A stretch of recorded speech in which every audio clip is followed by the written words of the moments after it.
노예 신분을 갓 벗어난, 노예 신분을 갓 벗어난 그냥 이민자들, 뭐 유대인들이라든가 아니면 다른 소위 야만 지역이라고 하시는 곳에서 로마로 들어온 그런 소수민족들, 그런 수준이에요. 로마 제국으로 볼 때는 정말 아무것도 없는 하찮은 신분이죠. 근데 그들이 한 일을 생각하면서 우리가 어떤 역할을 감당할지 오늘 본문의 말씀을 바탕으로 해서 얘기하고자 이와 같이 말씀드리는 겁니다. 오늘 읽은 본문은 무엇과 연관되냐면 사실 12장 1절과 연관되어 있어요. 로마서 12장은 로마서 1장부터 11장까지 어떻게 보면 그것은 바울의 신학적인 그런 강해라고 할 수가 있는데요. 신학적인 강해를 한 것인데 그것을 바탕으로 해서 하나님이 우리를 위해서 어떠한 일을 하셨고 하나님의 의의가 우리에게 죄인이었던 우리에게 어떻게 나타났고 심지어 이스라엘 사람이 아닌 유대인이 아닌 이방인인 너희에게까지 어떻게 하나님의 의의가 나타나서 너희가 구원을 받게 되는지 이것을 설명하는 것이 로마서의 1장부터 11장까지의 말씀이거든요. 그래서 이와 같이 하나님의 은혜 가운데 구원받은 너희가 이제 어떻게 살아야 되냐, 이같이 하나님이 은혜를 통하여 너희들을 구원하셨는데 어떻게 살아야 되느냐, 그러므로 이렇게 시작되는 거예요. 우리 함께 12장 1절 한번 읽어볼까요? 함께 읽어보겠습니다. 그러므로 형제들아 내가 하나님이 모든 자비하심으로 너희를 권하노니 너희 몸을 하나님이 기뻐하시는 거룩한 산 제물로 드리라. 이는 너희가 드릴 영적 예배니라. 그렇습니다. 우리가 마땅히 하나님 앞에 우리 자신을 산 제물로 드려야 된다는 것이에요. 영적 예배니라. 오해하지 마세요. 영적 예배니라니까 우리가 이 자리에 모여가지고요, 아주 그야말로 거룩하고 엄숙한 의식을 진행하면서 찬양을 정말 마음을 다해서 부르고 뭐 이런 뭔가 좀 신비롭고 뭔가 좀 성스러운 그런 분위기에서 이루어지는 예배를 생각하지 마시기를 바랍니다. 여기서 말하는 것은요, 다른 얘기예요. 하나님의 은혜, 하나님으로 받은 바 구원을 우리 삶 속에서 어떻게 표현할 것인가, 우리 실생활 속에서 내가 살아가는 삶의 현장에서, 가정에서, 일터에서, 이 LA 여기에서 우리가 발딛고 살아가면서 어떻게 살아갈 것인가, 바로 그것을 얘기하는 것이에요. 그러니까 영적 예배라는 것은 무엇을 말합니까? 내 삶을 말하는 것이에요. 산제물이라는 것은 무엇을 말합니까? 나 자신의 몸과 생각과 내 생활 그 자체를 말하는 것이에요. 예배터는 어디입니까? 제사터는 어디입니까? 제물을 바치는 그 성전, 제단은 어디예요? 내가 발딛고 있는 곳이에요. 마치 호렙산에서 모세가 호렙산에서 여호와를 만났을 때 그가 그 자리에서 어떻게 했어요? 발을 뻗고 무릎을 꿇을 수밖에 없었어요. 내가 선 자리가 바로 예배 자리였던 곳이에요. 하나님이 현존하는 자리. 마찬가지예요. 어떻게 보면 이것이 결론적인 표현일 수도 있는데 여러분이 발딛고 있는 거리의 한기퉁이, 여러분이 발딛고 있는 주방, 여러분이 발딛고 있는 일터의 그 바닥 위, 거기가 바로 하나님이 현존하시는, 내가 나를 제물로 드리는 예배터가 된다는 것이에요. 이것이 오늘 12장 1절에 있는 말씀이고요. 그러기 위해서 우리는 구체적으로 나를 산제물로 드리기 위해서 내가 어떻게 해야 되느냐, 이것이 12장부터 쭉 이어져 않고 구체적으로 나오는 말씀이에요. 오늘 저는 먼저 오늘 주신 말씀을 속에서 먼저는 세상을 이기는 방법에 대해서 나 자신을 산제물로 드려서 세상을 이긴다 하는 말씀을 하고 싶습니다. 본문 14절을 함께 읽어보겠습니다. 14절. 함께 읽어보겠습니다. 너희를 박해하는 자를 축복하라. 축복하고 저주하지 말라. 예. 너희를 박해하는 자를 축복하라고 했어요.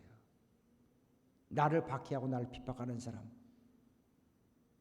나에게 나를 음해하는 말, 소위 뒷담화라고 하죠. 뒷담화를 하는 그런 사람, 그 사람에 대해서 내가 사실을 파헤치고 그 사람을 찾아가서 따지고 안 갚으라고 하는 것이 아니라 오히려 그 사람을 위해서 기도하고 축복하라는 것이에요.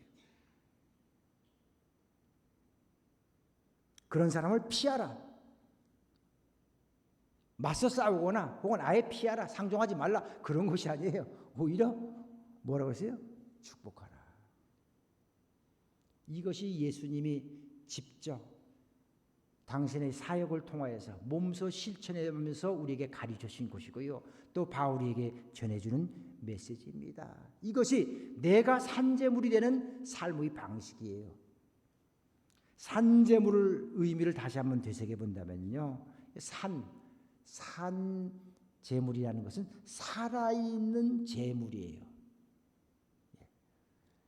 이게 히라보로는 조산이라고 합니다. 조산 튀시안, 조산 튀시안. 조산이란 말은 살아있다, living.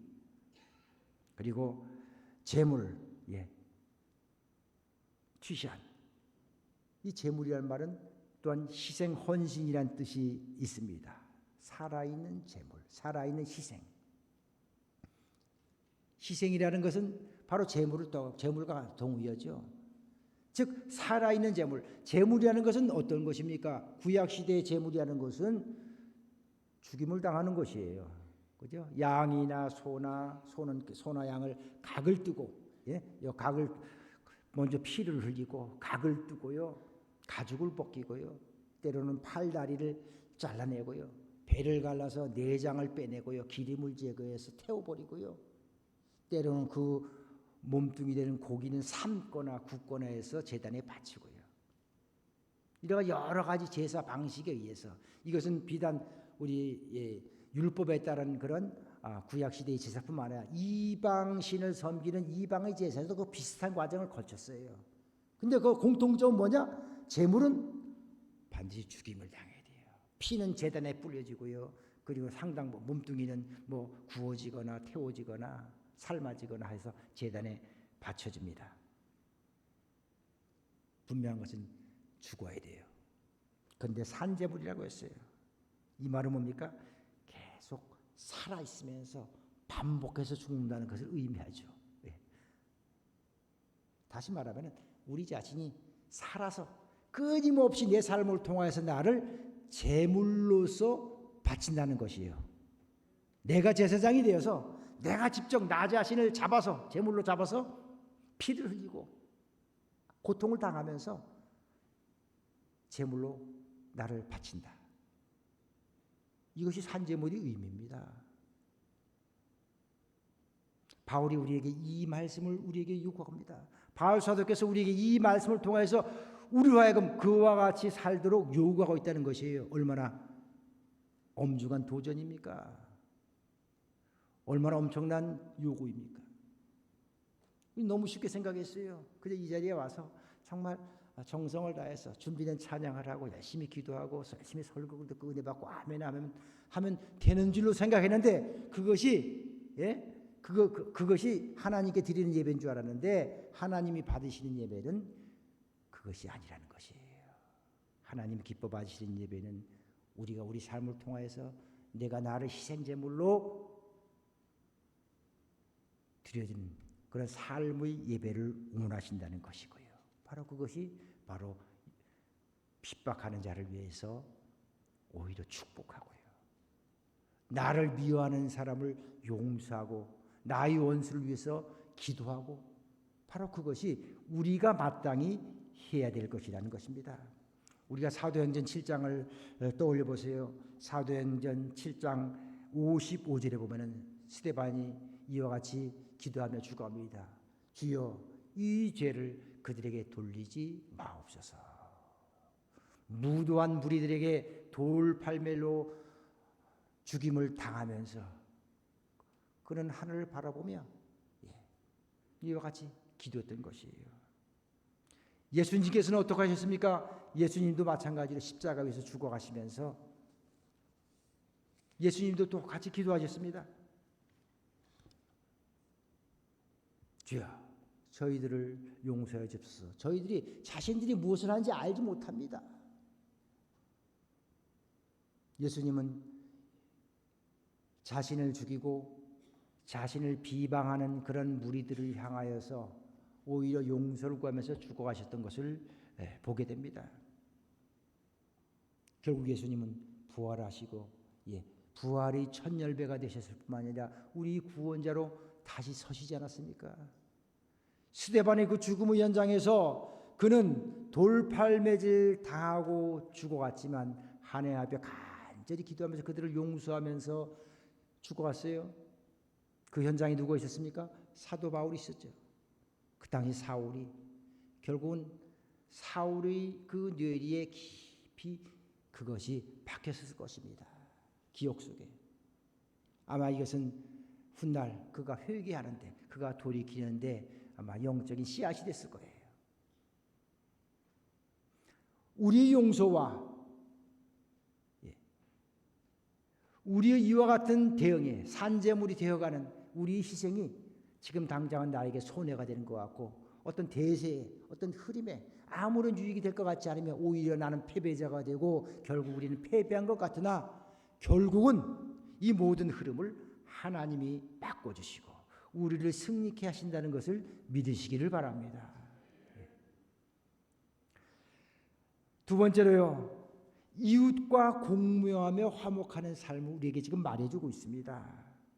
15절 말씀에 이렇게 나와 있습니다. 15절 말씀을 우리 함께 읽겠습니다. 즐거워하는 자들과 함께 즐거워하고 우는 자들과 함께 울라. 쉽죠? 즐거워하는 자들과 함께 즐거워하고 우는 자들과 함께 울라. 이것은 뭐 굳이 말씀 안 해주셔도 우리가 그렇게 하는 것 같지 않습니까? 그렇죠? 그렇게 하잖아요. 그죠?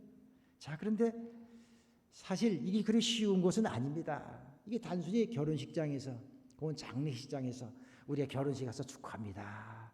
아드님 결혼을 축하합니다. 악수하고 부주금 내고 축의금 내고 그리고 장례식장에서 참 애도를 표하고요. 하나님께서 위로해 주시기 바랍니다. 이렇게 엄숙한 표정으로 악수하고 그리고 부의금을 내고 위로하고 우리들 하는 것이죠. 일상적으로 우리가 삶 속에서 하는 것입니다. 근데 이게 단순히 그렇게 형식과 의식적인 것으로 끝나서는 안 된다는 것이지요. 아까도 말씀드렸지만 세상은 경쟁하는 사회입니다. 상대가 잘 됐을 때, 친구가 잘 됐을 때, 혹은 가까이 있는 형제가 잘 됐을 때 너무 좋지요, 기쁘지요, 즐겁지요. 근데 좀 지나면 어떻습니까? 내 마음속에 뭔가 찜찜한 그런 마음이 올 수도 있어요. 그런 경우가 있어요. 그죠?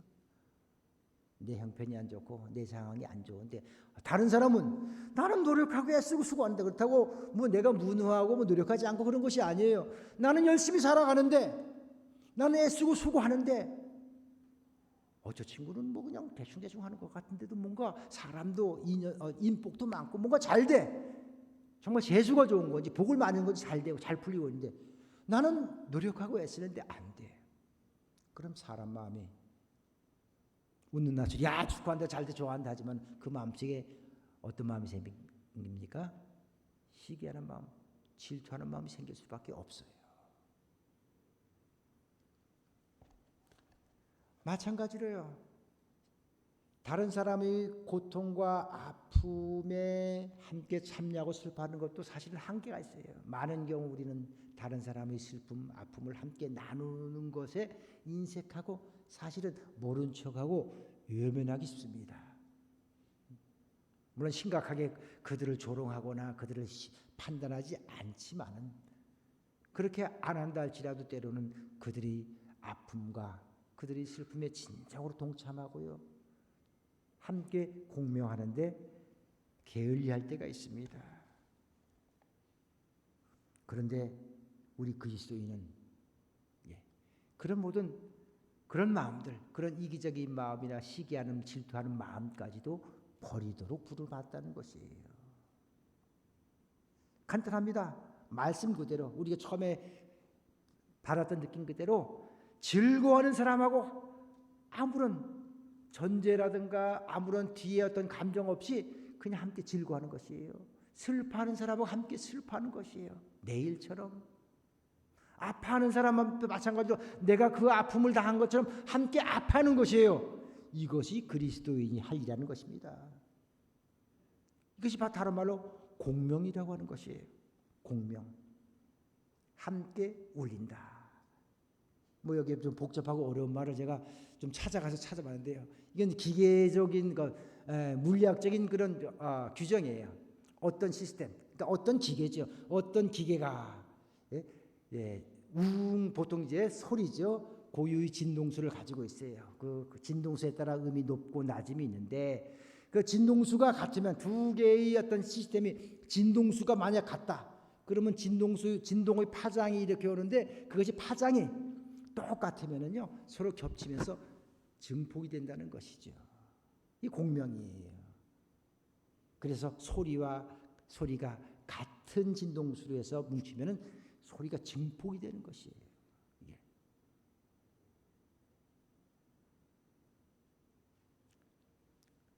같이 울린다. 저 사람이 아픔과 똑같은 파장으로 그 진동수로 내가 고통을 느끼고 아픔을 느끼고 즐거움을 느끼고 이것이 공명이라는 것입니다. 우리말에 한국 속담에 이런 말 있죠. 사촌이 땅을 사면 배가 아프다. 예. 사실은 그런 경험이 좀 있지 않을까요? 네? 배가 사촌이 땅을 사서 배 아픈 정도는 아니라도 아까 말씀드린 것처럼 뭔가 하여튼 뭔가 찜찜한 기쁘면서 교회가 잘 됐네 이렇게 표현하면서도 뭔가 마음속에 찜찜한 그런 것이 있는 경우가 있는데 사실 이건 땅을 사는 문제가 아니라 우리 일상의 삶 속에서 우리가 쉽게 할 수 있는 실수이기도 해요. 이런 것은 여기 우리 다 이제 손주들을 우리 성도님들 연령대가 이제 손주까지 그래서 손주들이 애기거나 초등학생이거나 중학생이거나 이 정도 되는데 이 정도 연배가 되시면은 손주들에 대해서 많은 관심과 사랑을 갖게 되고요. 그래서 이제 각별한 사랑을 갖다 나 보지 때로는 내 손주가 내 아이가 최고야 이런 마음을 갖게 되죠. 제가 한국에서 처음 목회할 때 우리 제가 전도사 이제 안수받고 이제 목사가 되기까지 그때 이제 목회한 곳에서 한 권사님이 계셨는데 할머니 권사님이 계셨는데 그 권사님은 손주에 대한 사랑이 너무 각별하다 보니까요. 손주 자랑이 너무 심해. 손주를 사랑하던 나머지 자랑이 심했어요. 온 동네에서 동네 할머니 어르신들과 그저 만나면 앉아서 맨날 손주 자랑이에요. 그래서 신방을 가면은 그분을 모시고 이제 신방을 가면은 그 집에 가면은 아이들도 있을 거 아닙니까? 아이를 칭찬하고 이제 아무래도 이제 이렇게 대화를 하다 보면은요. 그 대화의 자리에서 뭔 얘기를 하다가 그런데 우리 손주는 말이에요. 이렇게 나오면서 이제 그 집에서 그 집 아이를 칭찬하는 그 자리에서 대화를 가르쳐서 자기 손주 자랑으로 들어가는 거예요. 그러면 어떻게 됐습니까? 분위기가 좀 싸해지죠. 더 이상 대화를 하지 못하고 나중에 심각하게 이분은 참 신방에서 제했으면 좋겠다. 안 왔으면 좋겠다. 이런 생각이 들 정도였어요. 한 가지이지만은 우리들 중에도 부지불식간에 그런 경우가 있을 수가 있습니다. 내 자녀, 내 손주에 대한 지나친 관심이 혹은 내 것에 대한 지나친 관심이 때로는 다른 사람과 마땅히 공명하면서 그 사람과 호흡을 맞춰야 될 때 그 사람과 함께 내 마음의 진동수와 내 감정의 진동수와 그 사람의 진동수를 맞춰서 함께 공명해야 될 때 그를 어그라뜨리고 불협화음을 내는 그런 경우가 있을 수 있다는 것이고요. 그것이 우리 교회 생활의 분위기, 사회 생활의 분위기, 친구와의 관계 이것을 어긋나게 할 수 있다는 것입니다. 그런 공명을 잘하는 사람이 인간관계가 좋은 것이고요. 이 교회 생활 속에서 교회를 화목하게 만들어가는 것이고요. 직장에서도 직장을 화목하게 합니다. 17절부터 18절에 보면은 이런 말씀이 있습니다. 함께 읽겠습니다. 17절부터 18절 제가 읽어보겠습니다. 모든 사람 앞에서 선한 일을 도마라. 할 수 있거든 너희 스스로는 모든 사람과 더불어 화목하라. 예, 나는 성경이 뭐 같아서 도저히 화목할 수가 없어. 나는 내 생각과 내 주관이 항상 거의 옳다고 생각하기 때문에 나는 내 뜻대로 살아갈 거라. 물론 독불장구 같은 사람도 있을 수가 있습니다. 실제 그런 사람이 있어요. 예, 자기만 알고 자기 주장이 옳다고 하는 사람이 있을 수 있어요.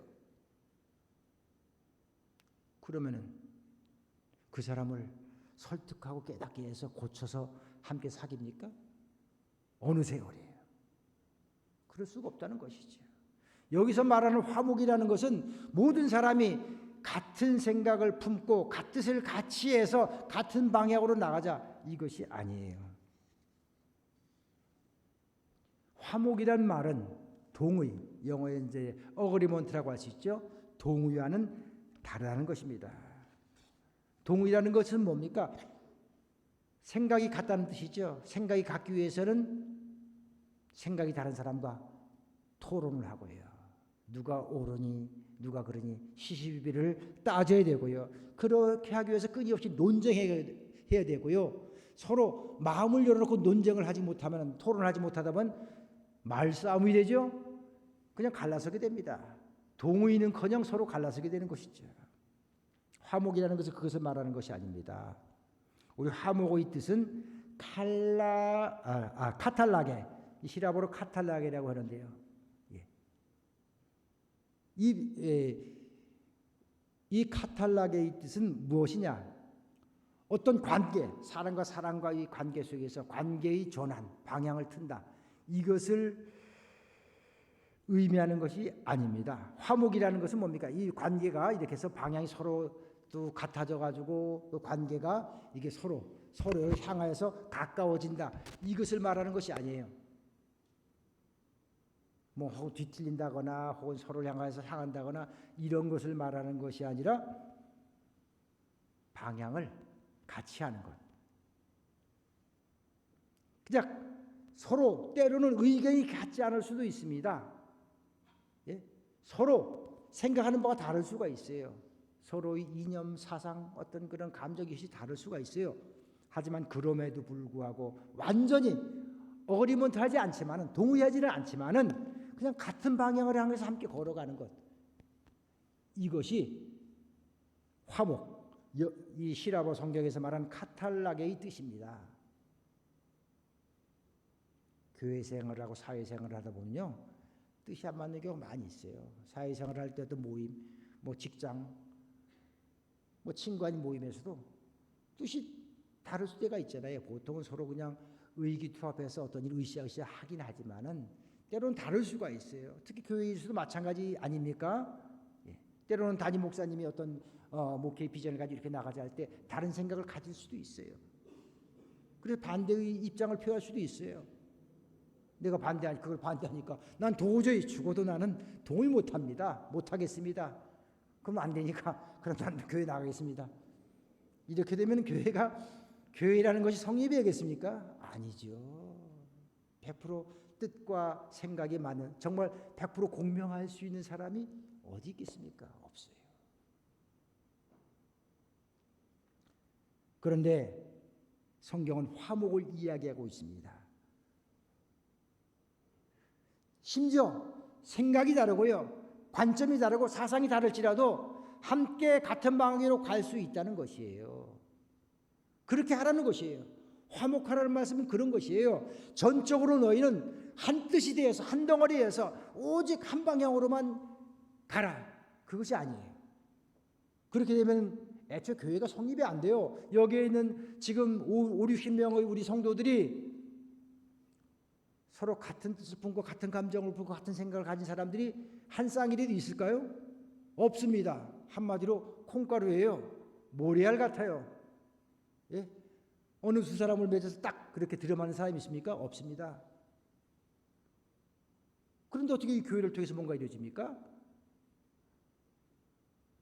성경은 이 바울 사도 우리에게 화목이라는 그런 방법을 통해서, 즉 동의하지 않을지라도 우리는 같은 방향으로 가는 그 카탈락이라는 이 화목이라는 방법을 통해서 우리를 얼마든지 하나님이 우리에게 맡긴 사역을 감당할 수 있다는 것입니다.